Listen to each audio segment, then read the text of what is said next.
7-8 ani la 1. Acolo, da. Ai tot care e vorboare la magea? Eu n-am fost.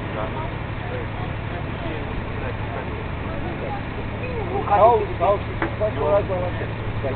Am fost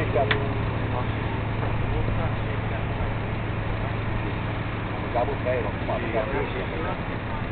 tot așa, era, dar nu era clar, mă făceam toată partea, eram optimal, vedeam toată partea. Îți dai seama că atunci la chiar mai sus, am tot în oceanul noastră, vedeam aici și vedeam la vreo 200 metri. Eu am primit mai știu să știu pe aia ceva. Dar pe cum mai clar, nu tot ce Era zăturit la tine.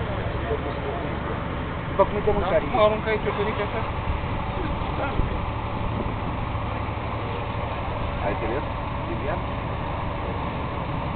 Dacă nu ai timp, pune ce acolo. Da. Știi cum să încerci să ieși noaptea, chiar pe capăt acolo lângă stații, că poți să lași mașina și vezi mașina acolo, trăgălea cum ai din drum. După aia ai, să zic, de aici până în Bac, acolo ai distanță de la mașină, o vezi, știi? Bac, dar să încerci noaptea, e colțul ăla acolo, dar cu pulții de astea fosforescente, știi?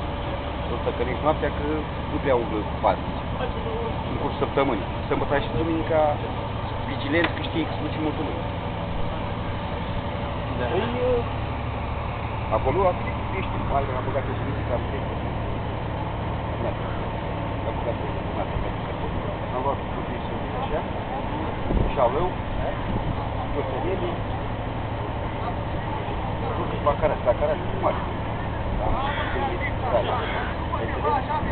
Am băgat-o și am băgat-o noaptea, nașpa, s-a băgat noaptea. Dacă băgați barcă ca lumea, să dă aia barcă.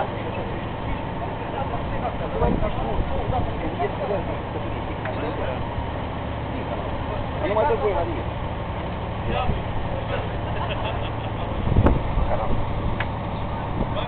Îi toate. Acum, nu faci nimic. Nu, mă, până nu sunt niște și cum le-a spus, stau acolo la locul meu.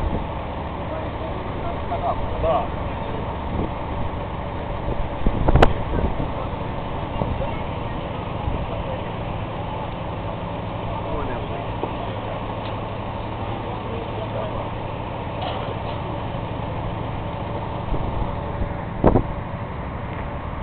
Dacă nu, aval.